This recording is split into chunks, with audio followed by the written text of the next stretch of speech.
Good morning साथियों। आज हम किसी भी संख्या का घनमूल यानी क्यूब रूट निकालना सीखेंगे।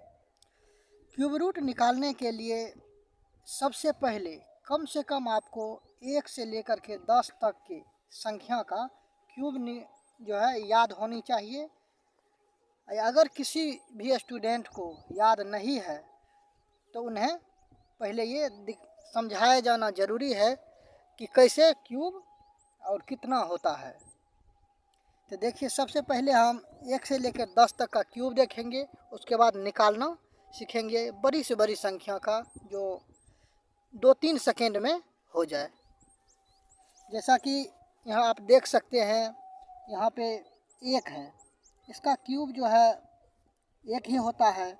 उसके बाद 2 का क्यूब 8 होता है, 3 का क्यूब 27 होता है, 4 का क्यूब 64 होता है, 5 का क्यूब 125 होता है, 6 का क्यूब 216 होता है, 7 का क्यूब 343 होता है, 8 का क्यूब 512 होता है, 9 का क्यूब 729 होता है और 10 का क्यूब सभी को पता होता है कि 10 का क्यूब 1000 होता है। उसके साथ एक और 11 का क्यूब ले लेते हैं जो 1331 होता है। इन्हीं सब संख्याओं का यूज करके क्यूब निकाला जाता है। अब निकालने का विधि देखेंगे, जो किसी भी बड़ी से बड़ी संख्या का क्यूब कैसे निकालते हैं। मान लेते हैं कि एक क्वेश्चन ये है, रूट के अंदर 91125, इसका क्यूब निकालना है। इसका क्यूब निकालने के लिए सबसे पहले ये जो दिया गया है, इस संख्या का पीछे से 3 अंक को छोड़ देंगे और बाकी का जो 2 अंक है देखेंगे यह किसका क्यूब के करीब है या फिर क्यूब से छोटा है। यहाँ पे देख सकते हैं, जैसा कि 4 का क्यूब है 64 होता है और यहाँ पे 5 का क्यूब 125 जो कि इस क्यूब से ज़्यादा हो जाता है। तो यहाँ पे हम छोटा वैल्यू लेंगे। जैसा 4 का क्यूब, यहाँ पे पहले 4 लेंगे। उसके बाद इन संख्याओं में लास्ट में जो 5 है ये एज इट इज यहाँ पे उतार देंगे।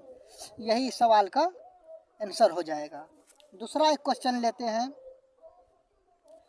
जैसा कि रूट के अंदर में है 75, 35, 71, ये एक संख्या है। इसका क्यूब निकालना है तो सबसे पहले लास्ट का जो 3 अंक दिया गया है इसको छांट देंगे और देखेंगे कि यह किसके क्यूब के करीब है या फिर उससे छोटा है। तो यहाँ पे देख सकते हैं 9 का क्यूब जो है 729 होता है, जो इससे छोटा है, और 10 का क्यूब 1000 हो जाता है जो इससे बड़ा है। तो हम छोटा वैल्यू लेंगे जैसा कि यहाँ पे दिया गया है। तो यहाँ पे हम इसके लिए 9 लेंगे। उसके बाद बाकी तीनों में अंतिम के स्थान पर, इकाई स्थान पर 1 है, ये 1 को यहाँ पे उतार देंगे। यही जो है इसका क्यूब हो जाएगा।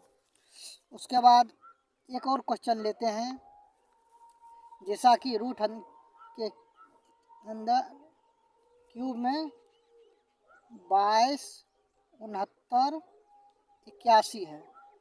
इसका क्यूब निकालने के लिए जो इधर से पीछे से 3 अंक है इसको छोड़ देंगे और देखेंगे यह किसका क्यूब है।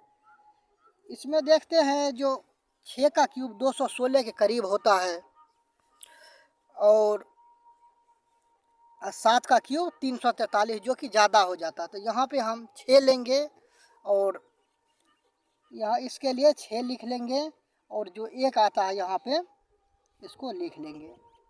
यही 61 का क्यूब हो जाएगा। इसके साथ ही एक और कॉन्सेप्ट आता है, जो कहीं कहीं पे ऐसा भी संख्या दिया जाता है जो क्यूब करने पर उल्टा हो जाता है। जैसे कि 2 रहने पर हम 8 और 3 रहने पर 7 का यूज करते हैं। मतलब अगर 2 रहेगा तो 2 के जगह पे 8 लिखेंगे इकाई स्थान पर, और अगर इकाई स्थान पर 8 रहेगा तो उसके जगह पर 2 लिखेंगे। या फिर इकाई के स्थान के पर अगर 3 रहता है तो उसके जगह पे 7 लिखेंगे, और अगर 7 रहता है तो उसके जगह पर 3 लिखेंगे। जैसा कि उस टाइप का भी कुछ क्वेश्चन है, जैसे एक ठो क्यूब के अंदर ये संख्या है 21,952। इसका क्यूब निकालते हैं तो पहले 3 अंक को बाद में छांटेंगे, उसके बाद देखेंगे जो 21 किसके क्यूब के बराबर है। तो 21 जो है 2 का क्यूब देख सकते हैं, 2 का क्यूब यहाँ 8 होता है, 3 का क्यूब 27, मतलब 27 ज़्यादा हो जाता है। और यहाँ पे इसके लिए 2 लेंगे, और 2 का क्यूब 8 होता है तो यहाँ 2 लिखेंगे, और 2 के जगह पर यहाँ पे 8 का यूज करेंगे। अगर 2 रहने पर यहाँ 8 लिखेंगे, यही इसका आंसर हो जाएगा। एक और क्वेश्चन लेते हैं यहाँ पे, जैसा कि क्यूब के अंदर 57, 17, 87 है। इसका क्यूब निकालने के लिए सबसे पहले जो यहाँ पे पीछे से 3 अंक है इसको छांटेंगे, और ये देखेंगे 771 किसके करीब है। तो देख सकते हैं 8 का क्यूब 512 होता है, और 9 का क्यूब 729 होता है। तो यहाँ पे 8 का क्यूब ही लेना पड़ेगा जो कि इस संख्या से छोटा है या फिर इसके करीब का है। तो सबसे पहले यहाँ पे इसके लिए 8 लिखेंगे, और मौखी यहाँ इकाई के स्थान पर 7 है तो इस 7 के जगह पर 3 का प्रयोग करेंगे, जो इस सवाल का आंसर हो जाएगा। इसके साथ ही एक और क्वेश्चन लेते हैं, जो आपको इसको बना के कमेंट बॉक्स में डालना है। रूट क्यूब के अंदर 54, 38, 76, इसका वैल्यू आपको कमेंट बॉक्स में लिख के डालना है। और एक और क्वेश्चन इसी में डाल देते हैं,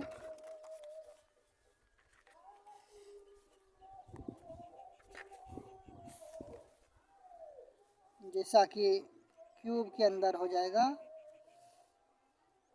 18, 51, 93, 18, 51, 93, इसका आंसर भी कमेंट बॉक्स में डालना है। Thank you.